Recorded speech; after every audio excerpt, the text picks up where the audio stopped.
using the hashtags assembly housing and affordable homes. First, we have a few short items of formal business to go through before we get to our guests. Can you also make sure your electronic devices are switched to silent mode so that we don't get any interruptions during the meeting? Can I ask the clerk, if any apologies have been received? Thank you, Chair. No apologies for absence have been received. Thank you. Item 2, declarations of interest. Can I ask members to note the list of appointments set out at item 2 and ask if you have any additional interest to declare? No, thank you very much. Item 3, the membership of the committee. Can we note the membership and chairing arrangements for the Housing Committee as stated on the agenda? And can I welcome Assembly Member Copley as our new Deputy Chair of the committee? Item 4, terms of reference. Can we note the terms of reference as stated in the agenda? Agreed. Thank you. Item 5, standing delegation. So can I ask members to note the standing delegation to me as Chair of the Housing Committee as stated on the agenda, respective consultations. Item 6, minutes. Can we agree the minutes from our previous meetings? There's 2 sets, meetings held on the 27th of February and the 15th of March this year. Agreed. Thank you very much. Item 7, the summary list of actions. Can we note the outstanding and completed list of actions? Agreed. Thank you very much. So now we're on to item 8, housing delivery on the Queen Elizabeth Park. I want to welcome our guests. We have Rosanna Lawson, who is the Executive Director of Development at the London Legacy Development Corporation, and Paul Brickell, who is the Executive Director for Regeneration and Community Partnerships at LLDC. Thank you very much. So to kick off, I believe you've got a short opening statement to make, and then we have quite a few questions for you, quite a lot of which are quite factual. So if you can be quite brief with your answers, that would be great, just because we've only got 4 to 5 minutes for all our questions. But if you'd like to make an opening statement, that would be great. Great, thank you. Thanks for the opportunity to make an open statement, and I just set out very briefly the context of our broader programme. So we have 2 roles. First, we are the planning authority, and we consent and manage planning applications both on the park and in the wider MDC area. And secondly, we are a landowner and developer. And in terms of both those programmes, we are currently ahead of schedule in terms of our overall delivery programme. So if I deal firstly with us as a planning authority, so we're well advanced as a planning authority in dealing with applications and granting planning permissions. The London Plan 10-year target for the LLDC area is 14,710 units, or an average of 1471 per year. So we're ahead of this target, and the requirement of the new housing delivery test have shown that over the last 3 years, from April 14 to March 17, the Legacy Corporation saw 5,682 units completed, which is 1,894 per annum, or approximately 420 in excess of our current annual target. So the draft London Plan will set us a higher target of 2,161 new homes, and we are reviewing our local plan. And that local plan will also increase the target of affordable housing as a result of this Mayor's aspirations and affordable housing target. And this will reflect 50% affordable on public sector land, as well as a target of 35% affordable in the wider area.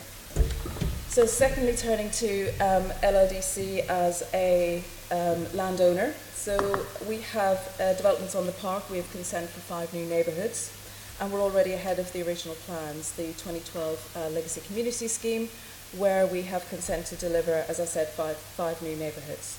So we're on site with Chobham. Our first residents have moved in, and we have accelerated the delivery of Westwood and Sweetwater, and our developer partner is on site and delivering some of those enabling infrastructure works.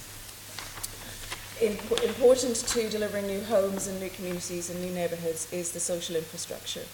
We again have accelerated the delivery of our new schools. We have 2 new primary schools on site and a secondary school with 6th form. And again, these new social infrastructure secondary schools are in place ahead of schedule and important and fundamental to supporting our new and existing communities. We're also working very closely with the Mayor's Office and GLA colleagues to do more. we have a balance of approximately 3,000 homes on site on our 3 remaining sites at Stratford Waterfront, Pudding Lane and Rick Roberts Way. And we're working with the Mayor's Office to deliver our target there at 50% affordable across these 3 sites. Thank you. Okay, thank you very much. I mean, obviously we're here to grill you further on the delivery of homes, particularly affordable homes. I was interested that in your introduction you talked about the number of homes sold, and as we understand it, your targets are towards our permissions and completions of homes, as opposed to sales of homes. Those are the figures we've been looking at, and in terms of being ahead or behind target, as far as we understand it, the only year you've been ahead of target in terms of completions of homes was 2013, and that the last 3 years of data we've got in front of us show that you were behind targets. It's 2014, 15, 2016 and 2017. And then in 2017 you were at 51% of your target in terms of completions. So I'd be interesting to know more about why you gave us the numbers in units sold, whether you've got a time series of that you could send to us, and what about this completions data? Are you really ahead of schedule in terms of completion? I didn't say sold, I said sold, so apologies. You said, sorry? I didn't say sold, I said sold. We saw. Saw. Okay, is that so a start or a apologies, completion? My apologies. Is that a completion? So in the overall area, we are seeing completions for... Yeah, so granted it is... Sorry, I'm lost of where you want to be. For 2017, I've got 552 permissions Okay, granted. so the numbers that you've got are completions. for the year, and you're right to say that last year was lower. So the the 10-year, the target set over 10 years. Clearly not every year is going to be equal, but if you average over the 10 years with the current target, it's 1,400 per year, okay, is required, and so far we've achieved 1,800 per year. That's because the first year was particularly high number, well in excess of target, and you're quite right to say that last year was below the target. But on average over the 3 years so far of the 10-year period, we're ahead of where you should be after 3 years. Are you with me? What it points out is that in our area there are great fluctuations. We're pretty confident that that is not a downward trend that we're seeing. And one of the reasons, or the key reason for that, is that there are 4,000 homes currently on site. It's not our homes, these are the things that other people are building around the park. There are 4,000 being built that will complete in the next 12 to 18 months. So you can imagine that that's over 2 years, that's 2,000, that's way above the existing target. So we're pretty confident that development is not dropping off in the area. That's an important thing to say. And I think that's why the London plan drafters and we, in revising the local plan, are confident that it's right at this point to put a higher target in for the next 10 years. So the next, I think it's 21,610 for the next 10-year period. So I think we feel confident that developers are doing what we'd like them to be doing in the area. But you're right to point out that last year was lower than the previous 2 years. Does that make sense? Yeah, no, that's right. So I mean, I've also got lower figures than the target for 2016 and the year before that. So you're saying that the first 2 years were really exceptional, yes, and it's been lower ever since. Yes, but it's going to pick up. Yes, and one of the reasons for that was that there was a stack of permissions that were in the pipeline beforehand, before that period of the games, and that's now picked up again. So I think we're confident that there's nothing untoward happening in the area. Okay, that's great. Thank you. I'm passing over to Assembly Member Devonish now. I think has more questions. Good morning. I'm slightly confused, I must admit, because as we just said, the brief is quite not particularly clear in terms. You're saying over 3 years you've exceeded your target, but over the period, this last calendar year, financial year, you failed. Is that I think correct? Well, it's not a question of success or failure. I mean, there is a target set Yeah. in the local plan for the development that we want other developers to bring forward, and our role in that is to grant planning permission to them. But you're also the landowner. Sorry? You're also the landowner. Oh, so that's right. So you can talk about what we're building on our own land, where we are ahead of target. But the numbers that you have there, I think, relate to the area as a whole. Yeah, sure. Our planning area. So Our role is to give planning permissions in a timely manner, help people to bring things forward, and then count and monitor and understand what's going on. And Understood. I think, So can I ask, what would you do differently in this calendar year and the one afterwards that you didn't do last year to try and, I know you haven't got full control of developers, etc., to try and nudge it forward? Because clearly what we as London want, what the Mayor wants, is to build more homes. So how are you pushing your planning teams and your development partner teams to actually encourage that to happen? So I think you will want to get on in a moment to what we're doing on the park, but in terms of the broader area with other developers, as I've said, actually we've got 4,000 other people are building, in addition to what we're doing, are building 4,000 homes at the moment. They're coming out the ground, you can see them there. They will be finished in 12 to 18 months. So in that period, there's not, in the next 2 years, I don't think there's going to be an issue with achieving the target. Otherwise, it's being an area in which people know that they can get planning permissions. What can we do? We can be an area which people know that they get planning permissions swiftly, that we're clear about what we want in terms of affordable homes, and sometimes other things. You'll know that in some parts of our planning area, affordable workspace is a big priority. So particularly for I was going to ask you about that. Thank you for that. In terms of, say, Stratford, then, just as an example, that's more of a commercial area, effectively. Do you think there's any more room to, again, push the envelope in terms of housing? Because, we are keen, we don't want to push out commercial and retail completely, but we do want to have more residential. So when you're pushing your developers to have a mixed-use scheme, what advice are you giving them to try and increase the residential? Sorry. So on our side, we've got consent for nearly 6,000 homes. Two of our developer partners are already on site. We've taken forward and accelerated the delivery of just over 2,200 homes. So our first residents are on site at Chubble Manor, and we're working alongside that developer to progress the development. They're already on site now with phase 2 and working through the detail to enable phases 3 and 4. Then on Eastwick and Sweetwater, which is just on Hackney Wick side of the park, again, we accelerated that programme 6 years earlier than we had anticipated in terms of the original 2012 plans. So our developer partners on board there already doing some of the site-wide enabling infrastructure and will be on site later in the summer building those new homes. Okay, so what I'm trying to get at is many people in the industry believe that retail, bricks and mortar retail is having trouble, commercial to some extent is having trouble.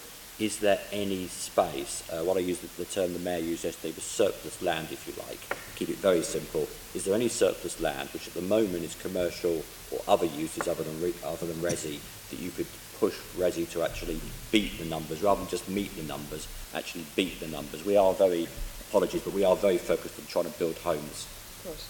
I think, we're focused absolutely on delivering homes, but also a balanced communities with employment space too. So on the balance of our remaining sites, we already have planning consent to deliver largely less than 3,000 homes. So we are working with the Mayor's Office to explore how we can push the density there to deliver more and deliver quickly, and also explore how we can, as I said in my opening statement, deliver against the Mayor's affordable housing targets. So we're very, very focused on those remaining sites and focused on how we can do more. Okay, my final question then. We've got Appendix 1 here, a map of the key neighbourhoods. It would really help if you could write really with a very simple map overlay saying how much resi, when, what else you're building there. Some just ideas in terms of hectares or acres, because it's very hard to get a very short document. It's very hard to get a view of exactly when it's going to be built and what you're actually building from this paperwork we've been given. That would be great. I mean, if we can, there are plenty of bits of information we'd like from you, which we'll get onto in a moment as well. If we can write to you afterwards, that would be great with a proper list. I think the idea of putting the planned homes on a map per neighbourhood would be useful, because obviously there's the whole park area. Yeah, that would be useful to see. Can I just ask one more thing about the planning permission? Because I think in last year's report you anticipated quite a lot of new planning permissions coming through in 2017, and actually it seems like only 38% of them were actually granted in the end. That's one of the shortfalls, as well as the completions. Can you explain why that is, and whether or not there's going to be a problem in future years in the same way? We keep hearing it's just this year, it's going to be all right next year, but I think we've had that a couple of times now. Well, yes, so the next year in terms of buildings coming out of the ground, that's the test, and those sort of 4,000 there. I mean, it probably is an answer. The question is for our Director of Planning, which will answer that specific question. Why does it dip last year in terms of permissions granted? That's your question, yeah. I don't see any slack. I mean, there's been the committees this year, I mean, this is anecdote now, have been brisk, yes. And actually we'll probably come on to them in a bit, but quite successful. But we'll answer that specific question for you too, if we may. Thank you, that would be useful. We want to ask now about affordable homes, so somebody on the clock, please, questions, please. Thank you, Chair. Yes, why were only 74 affordable homes actually completed in 2017 when the target was 455?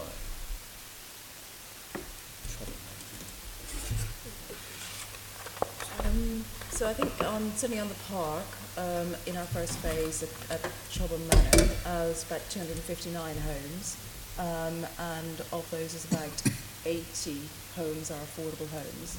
So yes, in terms of the phasing of that particular scheme, only a proportion of those homes were delivered in that year. But we are working, again, the developer's working to complete those homes later this year, and those new residents, those new homes, 80 homes, will be open to our new affordable residents. I mean, that's, the figure we've got for 2017 is 74, and that's out of about, 753, so that's less than 10%. So that's an answer relating to our development of the park. If you look, if you look across the area, so that's probably where your number is coming from. Clearly, the number of social homes is low last year because the number of total homes is low last year. But that's still, I mean, it's still I'll come 10%. To the, oh yes, yeah. And the numbers begin low. So if you look at and there's sort of three phases to this history, really. The first is the set of planning permissions that were granted actually a while ago, before we existed. So that tells you it was a while ago, that are coming through now. Granted by the previous Development Corporation or by the ODA, actually, in some parts of that area. They were typically, mid-teens, low percentages of affordable housing, and not a mix of affordable housing that we would be particularly happy with, any of us today. And so you're beginning to see that come through in those early numbers. If you look across the 3 years, actually, the 2014-17 period that we're talking, I think it aggregates up to around 20% affordable housing. So that sort of tells you where life began. And it's what was typical of the age. We've pushed that over in the permissions that we've granted over sort of up until a year and a half ago to be mid-20s, so you'll begin to see that rise. But the real difference has been with the advent of this mayor and with the mayor's policies. And that means that we're now finding it much easier to achieve higher percentages of affordable housing in permissions and to get the mix of affordability better. So I think the numbers at the moment that we have, and again we can give you the details, are in the most recent planning permissions in the last couple of planning committees. We're now getting 35% affordable. So Wickside, as an example, it's 475 homes. Hackney Wick, it's 35% London affordable rent and 65%. It's called Wickside. Yeah. 475 homes. 475, 35. We'll send you these details just in case I'm tripping up over the numbers. And our planning committee achieved 35% affordability over that, and the split of affordability was 35% London affordable rent and 65% intermediate. So that's a lot better than has been achieved previously. Then the last planning committee, and I really don't have all the details here, there were 4 permissions came through actually all in bits of Hackney Wick and Fish Island, all at 35% affordable, with variable amounts of the mix of affordable rent, London affordable rent and intermediate tenure, varying between 40/60 and 30/70. In favour of intermediate? Yes. Well, So policy compliant. Sorry? So in line with policy, but... Well, the policy, well, we were going to come on to that, but Sorry, I'll blend into that can I just question. add to The local plan isn't the local plan 60% low cost rent, 40% intermediate? I don't think so, but... That's the information I'm briefing. The local plan target is 60% low cost rent to 40% intermediate. So actually you've done the reverse. You've done about 60% intermediate to 40% low cost rent. Yeah, I don't think that's right, but let's send you the written piece on that. Because and actually, the 60-40 split low cost rent to intermediate would reflect the current London plan target, which is 60%, which is still 60% until the new plan is adopted. That's why low cost rent. So that is compliant with the London plan. Well, no, because But we're reviewing the local plan. But you've just told me that on Wickside and Fish Island, it's basically the other way around. It's about 35% low cost rent. Yeah. 65%. So actually, you're not delivering what your local plan says. We've got the local plan here. Policy 8.2, affordable housing, 60% affordable rent and social rent, 40% intermediate. The London affordable rent is akin to the old social rent, typically 30 or 40% of market rent. And then the intermediate reference would capture both London living rent, which would be a discount, also a discounted market rent product, together with the intermediate for sale product as well. I'm not disputing that, but I want to know why you're not delivering what your local plan says, which is that low cost rent, i.e. London affordable rent, should be 60% of the affordable housing, and intermediate should be 40. I'm interested to know why you haven't granted permissions in line with your local plan. We think we are compliant with policy. Well, as Paul said, we're very, very happy to write to the committee setting out those those consents and exactly what's been approved. The policy is clear. It should be 60% affordable rent and social rent, i.e. London affordable rent, 40% intermediate. You've just told me that on Wickside it's 65% intermediate and 35% so I've told you that, let's clarify that with you and write to you and make sure that I've got the numbers right. But I haven't missed it. When did the local plan come in? Oh, I don't know. Because, 2015, we think. Sean, can I just ask a quick point on that? Go for it, yeah. Are you saying that you need to be compliant scheme by scheme or overall over the whole range of all your planning applications? I'd like that. Don't have to answer that now. If you could answer that when you write to us, that would be fine. Yeah, that would be helpful as well. Thank you. Can I just add in some of these later? There is, and it relates to what you said earlier on too. There is a question, particularly in Hackney Wick Island, as you know, about affordable workspace. And we do sit in the Regeneration Committee, in which they say the reciprocal of what you've said, which is, must you really build quite so many houses there? We really want you to be building workspace, and must you be building so many affordable homes because we really want affordable workspace for creative business and so forth. So there's a genuine tussle in the mix of this question, particularly in some parts of our area. In Stratford, you asked about Stratford. No, actually, housing, it's easier to privilege housing above workspace, for example, in Stratford than it is in the Hackney Wick Fish Island area. So there is a Yes, but that's a slightly separate issue to what the blend of affordable tenure. No, I accept that well, it isn't, because we're talking specifically, I'm talking specifically about the blend of affordable housing. I wouldn't dispute that the affordable workspace is also important, but it sits separately from the blend within the affordable not housing. if you're a developer and you're being asked to develop a number of things and spend money on it. But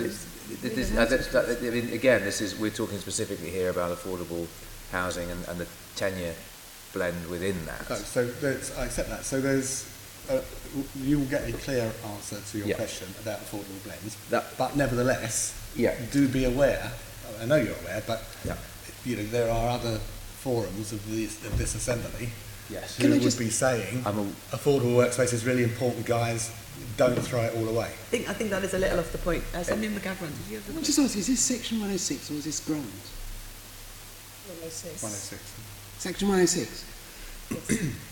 Okay, we need to know that, you see, section 106, because clearly there was a big debate a few years ago, with me leading it, why aren't we going to get more affordable housing? And exactly what's been told us now was told us, because we've got to go for more affordable workspace as well. And I'm just interested now and so obviously the developers were getting that queue under section 106. If there's no grant, they're trading off affordable workspace against affordable housing. We're getting slightly off the topic of the question, though, which I'm I know, keen to but get back it's to. off the topic, yeah. Because it's Got all very about little the time. blend of Can ten. I? Our questions So to them. I just wanted to get back to the script, as it were. So you've given us 35%, I think, I said on Wickside and Fish Island in terms of plan permissions granted. On the sites you're delivering so far, I mean, so that's obviously that hits the sort of 1/3 affordable homes. I think the previous mayor had set as the target. Are there any other sites that you've delivered that have hit 1/3? Yes, so Affordable. Chobham's 28, Chobham Manor is our first phase, 28%. So it's slightly below. East Yeah. Wick and Sweetwater, 31%. Yeah. Then, as I mentioned earlier, we're working at the balance of our sites on the park, our 3 remaining sites, about 3,000 units, and targeting the mayor's affordable housing target of 50%. That's fantastic. So, is the 50% affordable target, is that sort of something that's going forward from when the current mayor was elected? So, are you looking at that as an average on the sites coming forward since the mayor was elected, not taking into account the sites that were developed previously? Is that right? So the sites that we've got under contract with our existing developers were prior to this mayor's administration. So yes, we're very much focused on the balance of our sites and looking at how we can do more. So it'll be on 50. So you're looking to achieve 50% on sites that come forward Under this subsequent to May administration. 2016. Under this administration, Okay. correct, yes. And what challenges are you facing with developers in terms of achieving that target? We've done a lot of soft market testing with the market. Our approach at the corporation is very much how we can enable those sites and work with the development sector to deliver them. So we've had generally a very positive response from the market.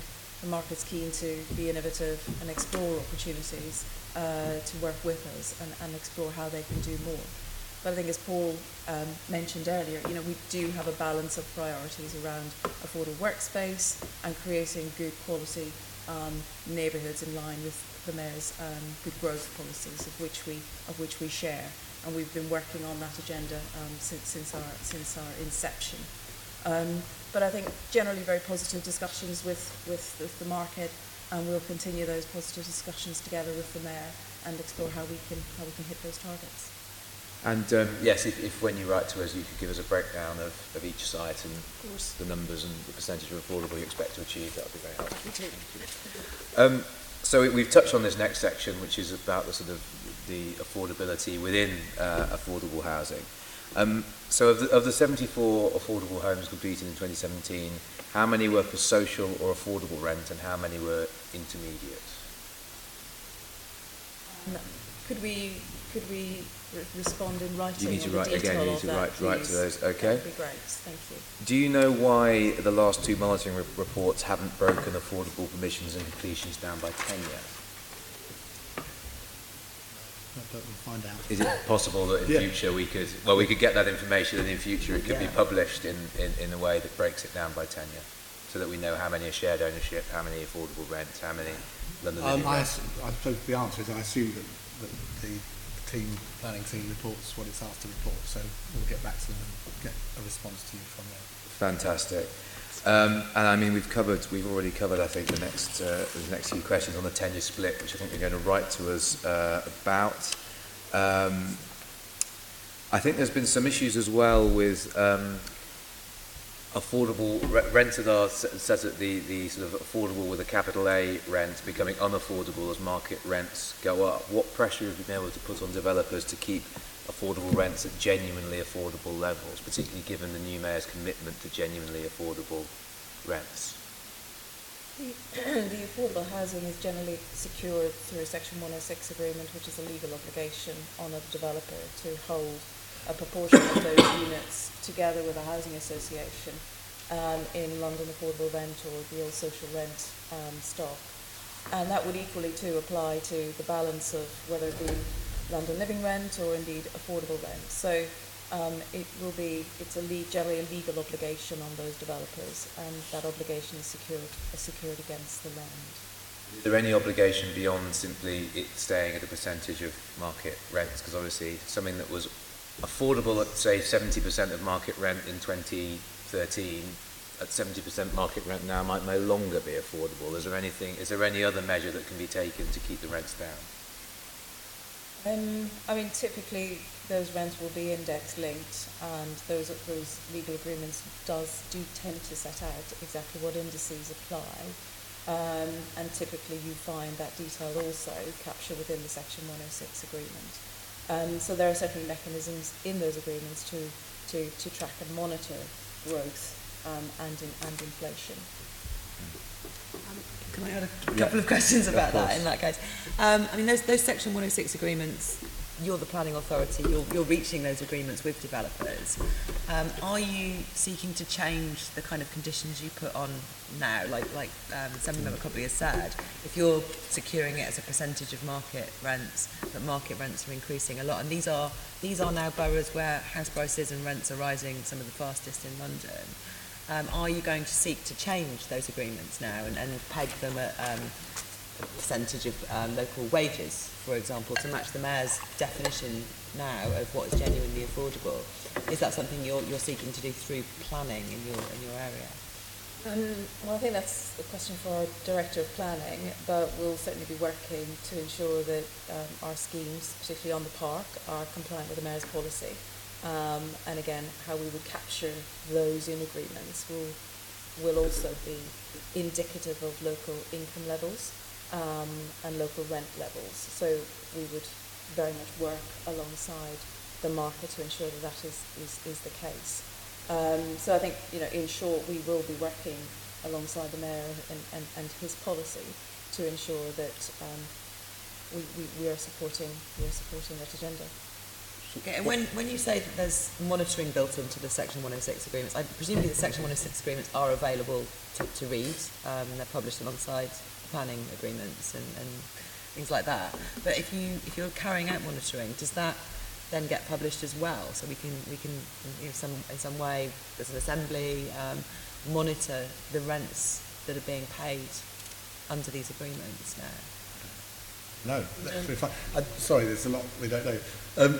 The one thing that, which we are going to give you a breakdown, since we are already going to give you a breakdown of these recent permissions with the splits of the different types of affordable tenure, why don't we, in addition, alongside that, sort of find what a big out from the 106 is, what's in there in relation to holding rents, affordable rents, affordable. The point that you've made. Conditions applied. That would be really. Why don't we ask the planning team to track that against that in what we present to you, and then that might suggest something. That's really good. And finally, about viability and transparency of viability assessments. That's a policy of the Mayor's now to publish viability assessments when they go. If you don't manage to achieve the 35% affordability target, and 50% on public land, in fact, that's the Mayor's new policy. Some boroughs and planning authorities have adopted policies of publishing all viability assessments regardless. And I just wondered what your policy on that was, and have you already adopted the Mayor's new policy on that? Obviously that's just in the draft London plan at the moment. Yes, on future applications, yes, it will be a legal obligation as I understand it, but we can clarify that in writing to ensure all of those viability reviews are publicly accessible. So yeah, we can certainly confirm that in writing, but that's my understanding going forward. Okay, great. That's really good. We haven't got long to talk to you today, but it is useful to get a list of all the things we'd like to see from you in writing in future and published in future. So finally, we want to talk about the housing mix, and this is Assembly Member Boff with some questions. Could you tell me, you've been permitting more smaller homes over the past 3 years. Do you expect to keep meeting the local plan requirement that at least half of all homes should be 2 bedrooms or more? So again, the numbers that I have are that again over the period that we've talked about historically, the split between 1, 2 and 3 is 37, 35, 28, which is in line with our current policy requirement. We're reviewing the London plan, so I think that's, yes, the answer to that is more than 50% that are 2 or 3 beds. We're reviewing the local plan, and I think we're advised that policy approach of it's roughly a third, isn't it there? If that's what it is. 1, 2 and 3 beds should be maintained. So the ambition is, yes, to continue to maintain a situation where more than 50% are 2 and 3 beds. And would you be refreshing that based upon different evidence? The Housing Requirements Survey found that 3/4 of homes actually need to be 2 or 3 bedrooms. So there's an evidence base that's beneath the review of the local plan that's ongoing. I don't know if that's published yet. I don't know if the evidence base is available yet. So the answer will be evidence-based, yes. Whether it will give you the answer you want, I don't know. But you'll have to look at our evidence base and see if you agree with it. There's something generally on information. Who do you deal with at the GLA when collecting data? Is there a place you come to? Or, well, when you come to declare how many homes you've built, how many permissions you've granted, the breakdown and all that, is that something that the GLA asks you to declare every now and then, or is it ad hoc? Is it a regular reporting structure or a reporting requirement, or do you just publish them on the web? I mean, the Planning Authority publishes an annual monitoring report which gathers all of this information together, and that's available on the most recent one was quite recent, isn't it? In terms of, in addition then, our sites on the park, we do report to the Mayor's Housing Board on a monthly basis. So that's Housing information is to hand there. And one of the issues we've been having at this meeting is getting information, and we just feel, I don't know if I can speak for everyone, I just feel that the information is quite difficult to get hold of. I think the information is easy to get hold of, it's just that we don't have the level of detail about percentages of that you're asking for, and that's why we promise that you'll have it. I'm also just slightly aware that the word affordable has been so defined in so many slightly different ways, very different ways. Sometimes we're off the page, and so having understood the questions that you wish to know the detailed answers to, there won't be any difficulty in giving you the detailed answers to the questions. It's just that we don't have that information in our head at this point, for which I apologise. I don't know, for future reference, it might be worth having an assembly member on the board who may be able to enable us to get a better flow of information. Perhaps just waiting for one of these scrutiny sessions is probably not enough, and it might be a good idea to have an assembly member in. The board sits at the pleasure of the mayor, so the mayor determines. We could ask for quarterly reports. We just have to ask. We should get it. If you've asked a number of questions today, you'll have the answers by the end of the week, won't you? So there's no problem at all with asking anything at any time and getting the answers. It's just that clearly we don't have encyclopedic knowledge of the percentages of every site that we have. But there's no issue with you having that information. Assembly Member Boff's question was about who at the GLA asks you to provide particular information in your monitoring report. One of the things we highlighted is that the 10-year split it was there and then it wasn't, and so that's to do with the format the decisions made internally about what goes into the annual monitoring report. And I think an assembly member who's used to scrutiny might be a good person to give advice on that on your board. Assembly Member Devenish? To say, ultimately, it's probably, who do you liaise with mostly at the most senior level? Is it David Luntz? Who is it in? I just think the mistake we've made today as a committee, and this is not your fault, we should have perhaps said David Luntz or whoever should be sitting with you, because there must be a senior GLA. What you really need is our planning director sitting, because he will have the answers straight away. Okay, but we should normally have, this is really for the scrutiny officers as well, we should have a GLA officer at all these meetings, surely, because I think that's why there's been a bit of communication at the pre-meeting stage, really. I'm not sure the GLA officer would have that information. The question They we should might have- have for them They is why should haven't have the they been asking information. for it? Yeah, they should be, they should have the information. But also, I mean, this is part of the process too. We are able to hold them to account. Yes. That's why they're at our meetings. Chair, our director, let me just be clear, our director of planning would have chapter and verse on the details of these splits in almost every planning application He should that's be been here. in Why the is last the 5 years. director He should have been here. planning I'm sorry that Make he's it not, easy. because we hadn't understood that that's what you wanted to do. But now I do understand. We certainly will give you the answers to the questions that you wish to This have. is trying to do scrutiny for our Okay, well that's really useful. We will write with our information requirements, which are many. We'll get some good answers from you. Some of our requests will be for this information to go into the monitoring reports going forwards, which should help. And we'll think about getting you back in at some point for further discussions. But we have to now close this session of the meeting. So I have a couple more formal bits and pieces to say. Can I thank you for coming in, by the way? It was very useful, and thank you for submitting yourself to our questions. Can I ask the committee to note the report that we have as background to putting questions to the guests and the subsequent discussion, and delegate authority to me as chair in consultation with the party group members to agree any output arising from this Agreed. discussion. We may all need to feed into that. And then finally, item 9, our work programme. Can I ask the committee to agree the work programme as set out in the report in the agenda?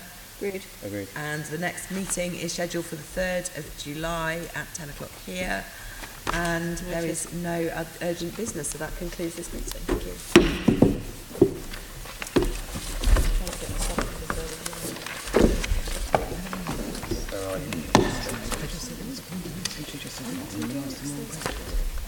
There was a huge debate about whether we should have put it on.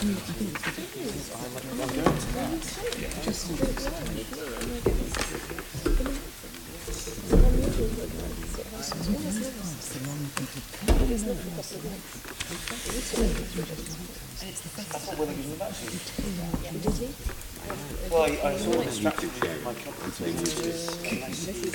Well, he might have given them to Sam. He might have given it to Sam. So yeah, 5 minutes. GLA, chamber, sound. GLA, chamber, sound. GLA, chamber, sound. GLA, chamber, sound. GLA, chamber, sound. GLA, chamber, sound. GLA, chamber, sound. GLA, chamber, sound. GLA, chamber, sound. GLA, chamber, sound.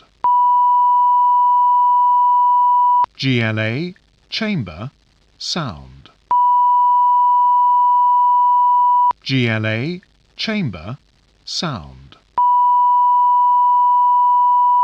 GLA, chamber, sound. GLA, chamber, sound. GLA, chamber, sound. GLA, chamber, sound. GLA, chamber, sound. GLA, chamber, sound. GLA, chamber, sound. GLA, chamber, sound.